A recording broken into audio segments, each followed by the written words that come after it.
When Leslie Awasom moved to the United States, he had the American dream on his mind, but it was quickly met with the dot-com crash and then the crash of 2008. And suddenly he was in a position where he was not sure the American dream was even possible. But then single family investing led to multifamily investing, which led to his success today. We're going to hear all about it here on the Fearless Investor Podcast.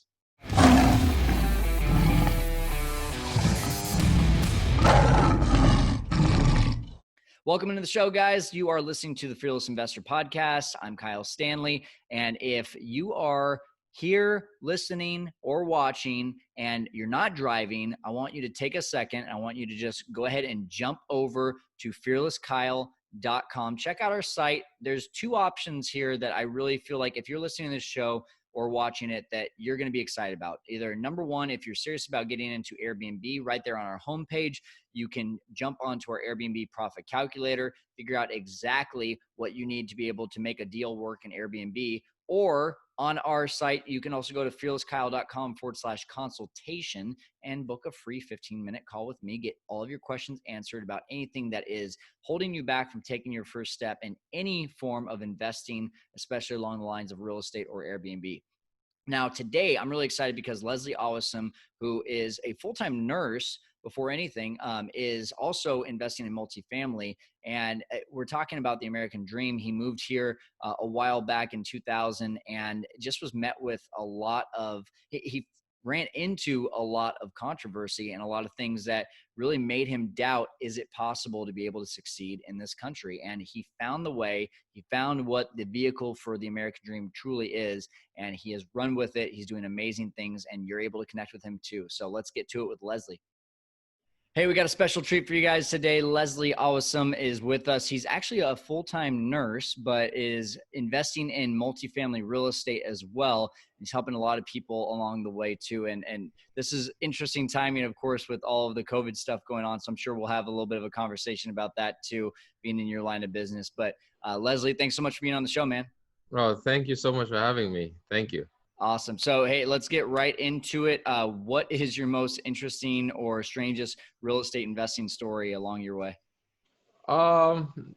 Thinking about that, I have to say my most interesting story was probably when we started our meetup, like our exciting world of multifamily investing meetup. So one of the things that we learned when we got a coach for multifamily was he told us to create some kind of thought leadership platform, and we decided on creating a meetup. Prior to that, I refer to myself as an introvert. I am not the kind of person that likes to go out and meet people and network and stuff, but I knew this is one of the things I had to do for real estate. So my partner is the opposite end of the spectrum. He's very outgoing. So he went ahead and registered the meetup. And I remember the first day going to that meetup, I was scared. I was worried. I had all these fears going on in my mind, everything going on. I wasn't quite sure what to do, but when I decided to push through with it, and when we got there, the very first person that showed up to our meetup is another multifamily investor that owns 4,000 units all over the US. He was the very first person that showed up to that meetup, and he ended up being like the person that did most of the talking in that meetup and ended up becoming one of our mentors. So I always refer to that story because it just goes to highlight you never know until you put yourself out there, and that has just been our story since we started the multifamily moving forward. Yeah, it's so funny. I've just come across a lot of people that say the same thing, that, when they say by nature they're an introvert, and then when they push themselves outside of their comfort zone and start, like you said, a meetup or just go to a meetup in general, how the rewards can be reaped from that just by getting outside of your comfort zone. So that's really cool, man. Well, as everyone's hearing, you've got an accent. You're not from the U.S., so I want to give you the opportunity to share with people your background and your story. And it's definitely an interesting one, especially with you having the full-time job as a nurse. So the floor is yours, man. Yeah, so I immigrated to the U.S. 20 years ago. My mother had moved here earlier on from Cameroon, which is where I'm from. And she brought us over, myself and my siblings. Came here in 2000. When I came in, I started off, I was all full of joy and ambition. Wanted to live the American dream, and I had a specific interest in computers. So I thought I wanted to do computer science. So I signed up for computer classes, and just right around that time, that's when the dot-com crash happened, Yep. and a lot of computer engineers were losing their jobs, software engineers were losing their jobs. A lot of the people I was looking up to that were my mentors in that field lost their jobs and had to change careers. So that was a very, very difficult moment for me. I didn't quite understand where I was going to go, thinking about going to school and spending all this time then unable to pay my bills was very, very traumatizing, especially for someone coming that far and without that ambition. So my mom is a nurse, and she had been pushing the whole idea of healthcare in my head. I wasn't really buying it. I didn't want to become a nurse, to be honest with you. And so I kind of drift off a little bit, and wasn't really focused on life. And along the way, I got into a car accident that I almost lost my life Wow. during that car accident. And while recovering from the car accident, I made a decision that I was going to change my life, change my association. So at that time, I was in Maryland. I moved out of Maryland, went to North Carolina, then registered and started nursing classes and went into nursing school. Graduated nursing school in 2008, came back to Maryland. And right when I started working, the 2008 crash happened. And I was looking at nurses at my job that had been Yeah. working for 40, 50 years, had lost like 50% of their retirement from the stock market crash. You see, I saw this one lady, the look on her face was like very a painful one to look at. And I remember telling myself that I never want to put myself in that position. I just didn't know what to do. I had a career. At that time, I had started to enjoy the fact that I was taking care of people and giving value to people's lives. So the thought in my mind was practice as a nurse for a little bit, then go back to school and get a more advanced degree, which I did. Became a nurse anesthetist. So I am an anesthesia provider, nurse anesthetist right now. And Okay. but when I got out of anesthesia school, the income is great. It's a great profession to have. It's a great place to be. The income is great, but I just didn't see myself ending right there, like going to work every day, coming back for a paycheck. In deep inside, somewhere inside of me, I felt like I could do more. So while I was pondering that, I came across an article on Yahoo that talked about said some guy wrote a book for millennials or people that just graduated from school with student loans and that are trying to figure out their financial life. And the guy's name is Robert Kiyosaki. The name of the book is Second Chances Life and Your Money. So I bought the book, and I bought the book. When the book came, I could not put it down. It felt like this was the advice that I had been looking for all my Mm. life, chasing around that I was seeing. Everything he was saying was making sense to me.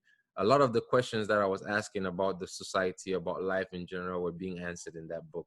So I decided to dive in deep and follow every single advice that he gave in that book.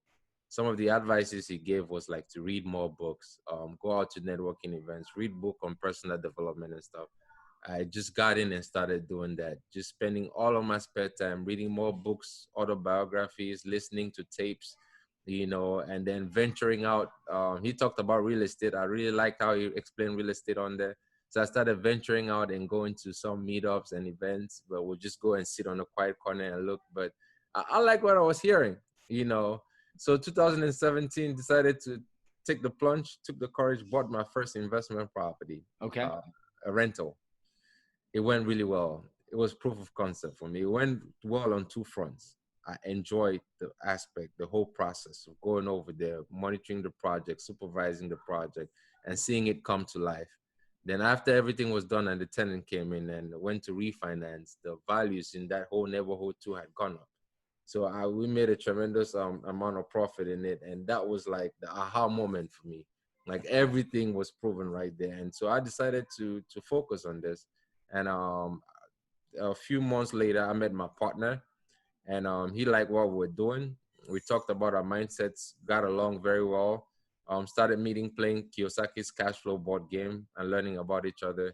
So we decided to partner up and focus on real estate. And when we looked at the different asset classes or what areas to focus on, multifamily really appealed to us, and that's how we started Excite Capital in 2019. And it's been an exciting journey since then. That's great. Well, I got to imagine too, Leslie, with you start in technology as soon as the Yeah. dot-com crash happens. And then the year that you start in nursing, you see everyone around you start to talk about, because of this crash, all their Hmm. retirements being gone.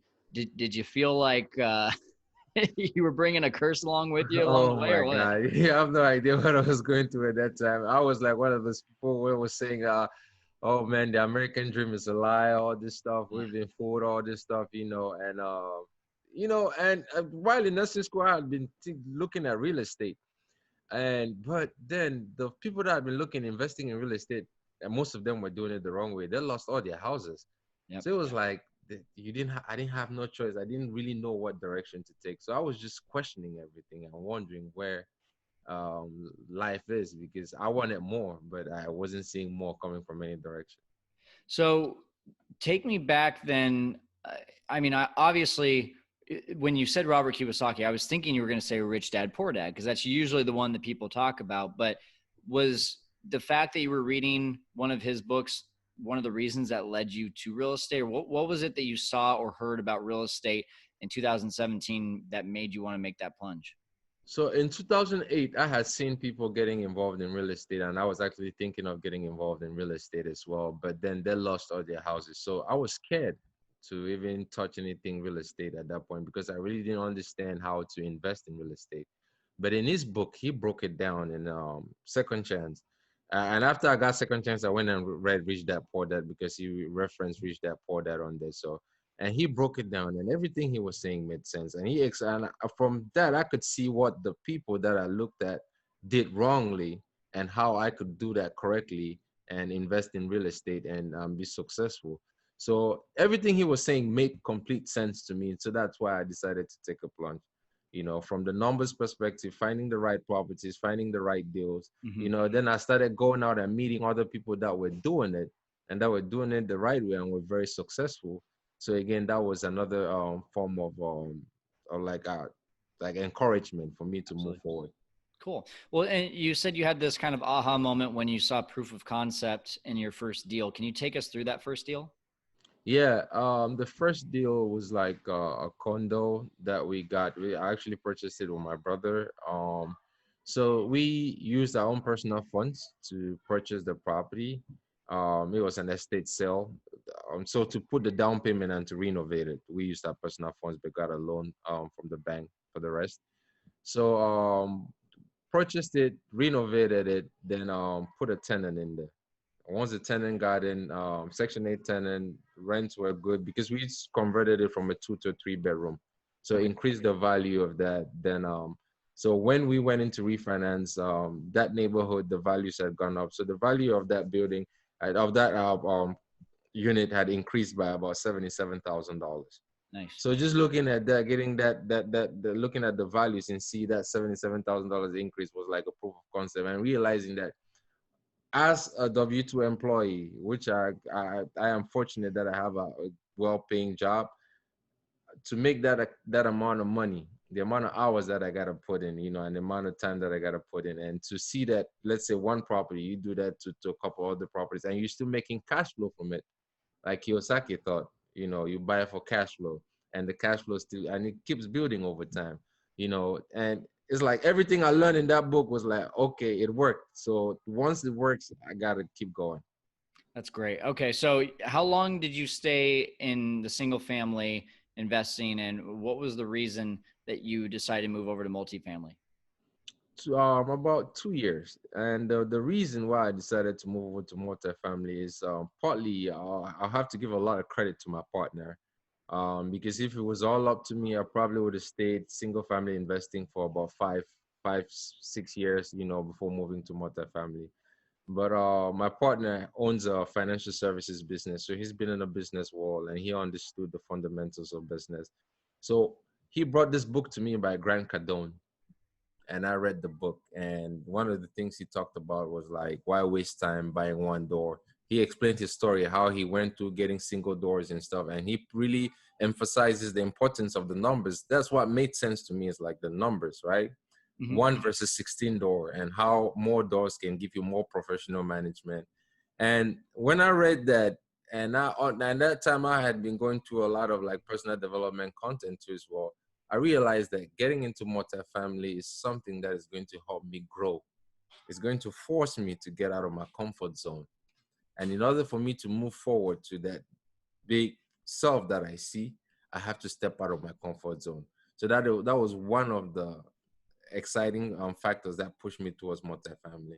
And of course, the benefits, the money that you get from it, and the tax benefits that you get from investing in it, were just icing on the cake. Yeah, no, that's awesome. And I got to address this for a second because a lot of my audience knows that I've been very outspoken about Grant Cardone. And for me, because I'm actually invested in Cardone Capital. And of course, there's been a lot of things that have been circulating along this Mm-hmm. entire COVID experience of Cardone Capital. And so I want to just set the stage because a lot of people will probably say, well, why didn't Kyle say anything about that? So I got to say something about this. I I believe in everything that Grant Cardone preaches when it comes to multifamily. So I'm on the exact same page as you. It's actually the reason I got into real estate was because I started listening to the Cardone Zone and the way that he broke down all this stuff. It was like, yeah, it just makes sense to get into multifamily. So I do agree with that, while there's other things about him that I don't agree with. But I definitely love that that was one of the reasons that you moved over to multifamily. So when you made this transition and you saw these numbers that Grant was talking about versus Kiyosaki talking about the single family, where was did you get proof of concept with that pretty quick as well? And if so, kind of run me through maybe a deal or two on that.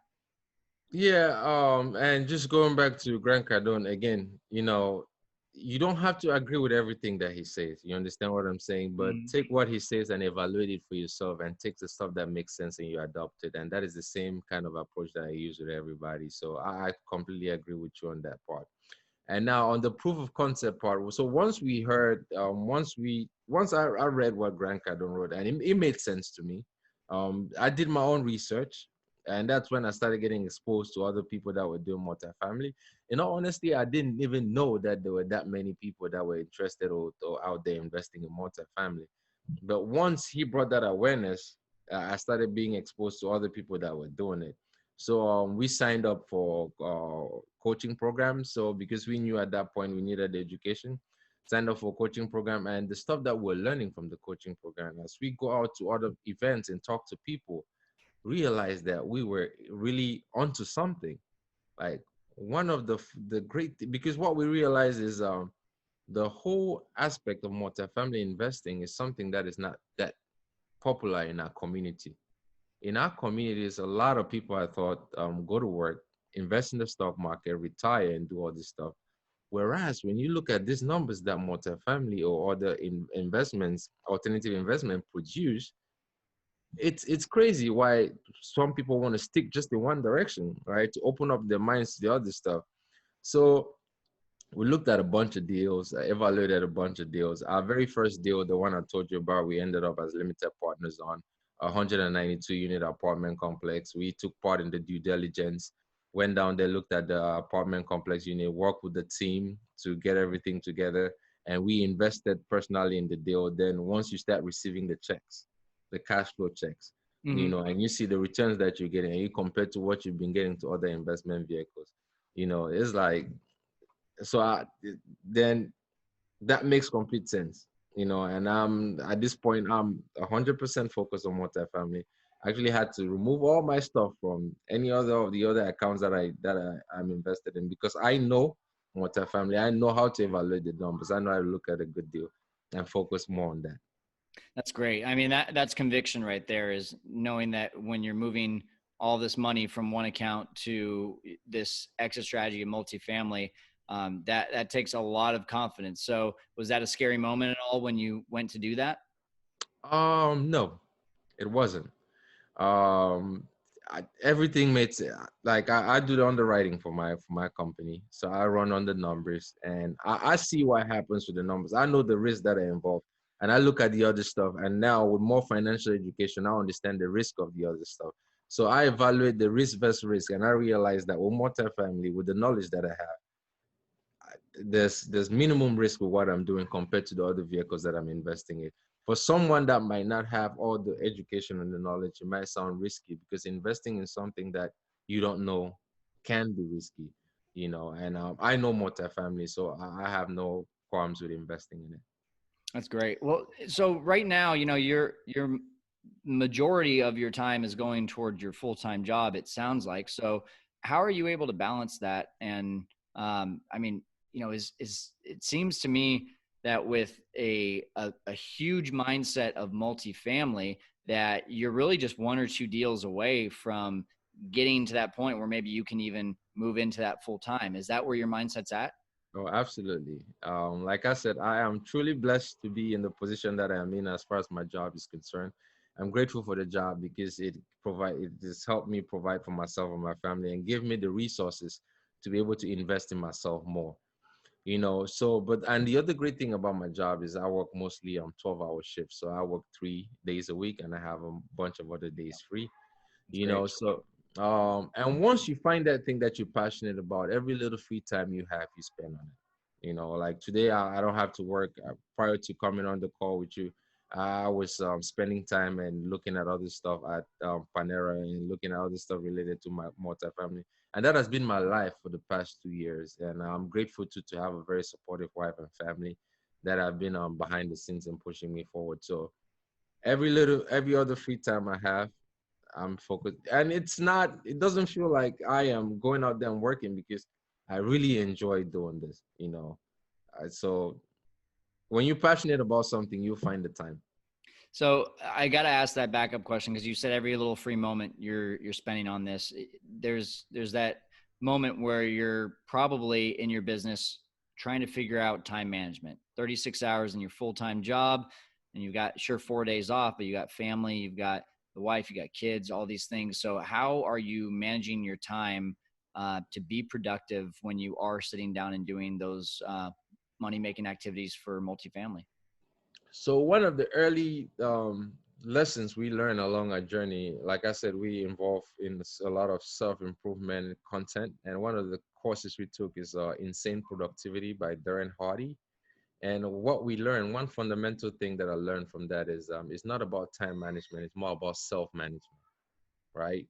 Because everybody has 24 hours in the day, but you see some people are able to do more with the 24 hours than you are. And there are other people that have full-time jobs that are able to do way more in their spare time than you are. So it's not that you need more time, it's that you have to manage yourself more. So you have to get rid of the things that are not important that are holding you back. You have to get rid of the people that are not moving you towards your goal and focus on the people that move you towards that direction. When you do that, you find that you have a tremendous amount of time that you didn't know was available to you. So it's about getting rid of the distractions, right? And if you calculate the distractions that you spend on the amount, like prior to taking that class, I was spending so much time on my phone. And when you calculate the amount of time you spend on your phone, put that onto a month, you'll be amazed at how much time you waste. So it's about self-management, and over time I become better at managing myself. I'm not where I need to be, but keep getting better every day. I can imagine the phone can be both a great tool and a great distraction. So Absolutely. now I'm curious, just from a COVID standpoint, when all this happened, how did that affect your attention that you were putting in to both your job and your business? Yeah, COVID has been some interesting times, but I've had to say this is the one moment where a crisis came in and I felt like I was 100% prepared for it, mentally, physically, emotionally, and in every way possible. And I am blessed that I feel that way because I've been able to help some other colleagues of mine that will be facing this in the forefront. And again, I always say that I got into real estate because I was looking for financial freedom, but real estate led me to a lot of personal growth and probably to the point where I am at today, maybe saved my life because if I didn't know, I would be attacking this with a lot of fear and you never know what will happen. But by the time the COVID came around, I was mentally strong enough to understand that there's nothing I could do about the infection rates. There's nothing I could do with the news or whatever is going on. What I could focus on is myself and what I have control over. And I focus 100% of that. I keep myself healthy. I keep my mind clean, and I protect myself. Because it's been a total chaos. in some of the facilities that I work at, none of us have ever been exposed to COVID before or anything like it. Policies changing on a daily basis, that can be very stressful, right? So but I always have to remind myself as I go in there, we are all figuring it out, because when in situations like that, we tend to want to blame each other, want to go against authority and stuff. I have to remind myself and remind some of my colleagues that we are all figuring out. Our administrators too are just figuring out. They too need the support just like we do, and and just go in with a sense of gratitude that at least I am in this position where I could help someone see their family member again, or that I could help someone get out of this. So when I go into it with that kind of attitude, I'm able to go into work happy every day and still come back happy, it will still have a long way to go, but so far it's been working for me. That's great. That's You can tell just the positive attitude that you have, and I'm sure that's taken you a long way, especially knowing that you don't even do real estate full time. Uh, Having that attention to detail and attention to all the things that go into that, it takes a very positive mindset. So that's cool to hear. So I want to ask a question for the people that do have a full time job out there, are looking at real estate, and they're thinking to myself, either I don't have the time, I don't have the knowledge, I don't have the resources, I don't have the money. Would you say to them? First you have to determine your why, the reason why you want to get in real estate in the first place. And once you gotta look deep and find that why, and once you have a strong enough why, then everything else will start falling in place. And don't look at it as a whole. Take one step at a time. Just take action, even if it means going to one networking event or watching it online. Take action. Give yourself the promise to take action on a daily basis. Small actions, and don't focus too much on the goal. Just take daily actions, and you'll be surprised what happens. At some point, it seems like everything is just falling in place. You start meeting people that you never knew existed. You start being open to opportunities that you never knew existed. So determine why you really want to do it, and once you find a strong enough reason, then surround yourself with the right people and then take action. I totally agree with that, because for me, when I was looking at real estate, I was listening to podcasts for 4 months trying to figure out what I needed to do. And honestly, what I just needed to do was make a decision and take action. And Absolutely. so there's so much out there. There's so many different exit strategies. There's so many people saying single family is the way to go, multifamily is the way to go. I just interviewed someone about mobile homes. We've had people with land. I talk a lot about Airbnb. There's just so much that it's like, wow, what should I do? And now I'm just at the point where I tell people, just try whatever feels like is going to fit into your strengths the most. And Absolutely. what I know my strengths are creating systems and putting a great team together that's going to implement those systems, versus like I've got friends who are just great at cold calling and they can go find the deals, and so that makes them a great wholesaler. And I just think that at the end of the day, there's so many people I know that are listening right now that have been avid fans listening for a long time but have yet to take action. And I just want them to be able to hear from you that, hey, I had a full-time job, I took action. I didn't know it all in the beginning, but I figured it out. And I, just like what you said, took bite-sized steps. And it's the same for everyone, Leslie. Like there's no Really. person that gets into this and goes, yeah, I have all the answers, so I'm fully confident. Right. And they've got to have just the guts to take the first step and know that along the way, they're just going to figure it out. And I imagine you're shaking your head. Yes, but you agree with that? Oh, absolutely. I agree with you 1000%. And going back to the different types of real estate you want to get into, you know, again, look at it all, see what fits with you best. Don't try to do everything else that everybody is doing. I can sit here and tell you 1,000 reasons why multifamily is the best. You probably tell them 1,000 why Airbnb is the best, or everybody tries to talk more about the field that they're in. But at the end of the day, it goes down to the same thing. We're just providing housing to people. Like it's about supply and demand, providing something that is in high demand, but the supply is limited. And from that, you're able to increase the values. So find what fits best with your personality. If it's wholesale, flipping, whatever, and just take action. Align yourself with it. Don't worry about what everybody else is doing. Focus on what you're doing and keep going. And again, it's not rocket science. And when you start looking at somebody and say, for example, if you look at somebody like Grant Cardone and say he has 15,000 units, and you're like, oh man, that's so scary. I can't go to that. He didn't start off with 15,000 units. Mm-mm. He started off with Yep. one door Yep. and then escalated from there. So everybody got to start somewhere. Just focus on yourself and find your reason why you're doing it and stick to it. Absolutely. And Well, and people who do want to start and like what you're saying, how can they connect with you? You can visit us on our website, www.excitecapital.com. The Excite is spelled X as in X-ray, SITE capital.com. And you could also join our Facebook group, which is the Exciting World of Multifamily Investing. It's on Facebook. And all of our contact information is available on our website, again, www.excitecapital.com. And I look forward to connecting with any one of you.